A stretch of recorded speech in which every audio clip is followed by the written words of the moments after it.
చాలా ఇది చెప్తున్నా, చాలా సీరియస్ ఇష్యూ. ఇప్పుడు నా దగ్గర ఇప్పుడు నేను రిపోర్ట్ వస్తుంటే కొంచెం గౌరవం, అఫీషియల్ ప్రోగ్రాము, మన అందరికి పండగ లాంటి ప్రోగ్రామ్, సబ్ స్టేషన్. ఇక్కడికి కూడా తాగి రావాల్సిన అవసరం ఏంది? చాలా మంది తాగి వచ్చి మాట్లాడుతున్నారు నాతో. ఒక మర్యాద, పద్ధతి, గౌరవం ఏమైనా ఉందా? సిగ్గుతో తలంచుకోవాలి. పొద్దునాక తాగడానికి బుద్ధి ఉండాలి. భార్య పిల్లలు సోయి ఉండాలి. ఉదయం లేచి తాగడానికి. మీ బెల్ట్ షాపులు బంద్ చేయమని చెప్పినా ఎవరు బంద్ చేయాలి? మీ ఊరోళ్ళందరూ బంద్ చేయాలి. మీ గ్రామస్తులు కమిటీ వేయలే? శ్రీనివాస రెడ్డి, మన రవీంద్ర రెడ్డి రేపు ఉదయం వచ్చి ముష్టిపల్లిలో ఎన్ని బూతులున్నాయి? 5 మహిళలు, 5 ఇంపార్టెంట్ పర్సన్స్ తోటి 2 కమిటీలు. అంటే ఒక బూత్లో 5 పురుషులు, 5 లేడీస్. రెండో బూత్లో 5 పురుషులు, 20 మంది తోటి కమిటీ వేయాలి. ఒక్క బెల్ట్ షాప్ ఉండొద్దు. మళ్ళీ మీకు డెవలప్మెంట్ కావాలని నా దగ్గరికి ఎవరైనా రావాల్సిన వాళ్ళు ఎవరన్నా మీ ఊరు నుంచి నాతో మాట్లాడాలంటే ఫస్ట్ మీ ఊర్లో బెల్ట్ షాపులు బంద్ చేయాలి. మీరు తాగి నాతో మాట్లాడుతుంటే నేను బెల్ట్ షాప్ మీకు డెవలప్మెంట్ చేయాలన్నా? ఈ పద్ధతేనా? మర్యాదనేనా? అర్థమవుతుందా చెప్తే? నేను 8 నెలల నుంచి చెప్తున్నా మీ అందరికి కూడా, ప్రతి ఒక్కరు చెప్తున్నా 8 నెలల నుంచి,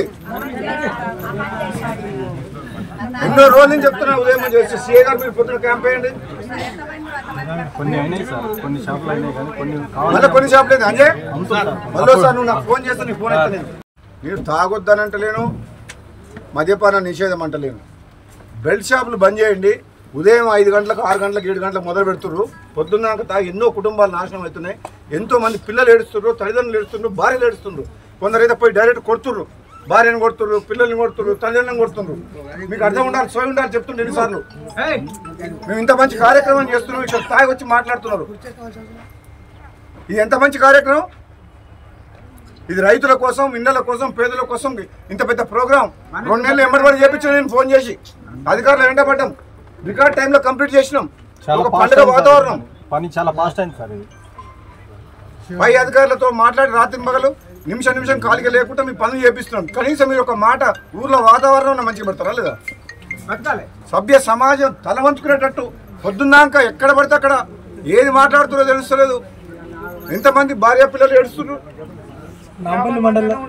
నాంపల్లి మండల సివిల్ వాళ్ళు ఎక్కువ కేసు బుక్ చేసే సార్. బాధ్యత తీసుకోవాలి. బాధ్యత తీసుకోవాలి. మీరందరూ ఏ గ్రామంలో అయినా సరే మహిళలను పెట్టండి కమిటీలో. మేము బెల్ట్ షాపులు బంద్ చెప్పి ఫస్ట్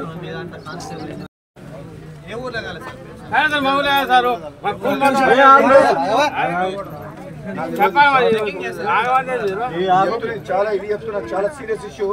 ఇప్పుడు నా దగ్గర ఇప్పుడు నేను రిపోర్ట్ వస్తుంటే కొంచెం గౌరవం, అఫీషియల్ ప్రోగ్రాము,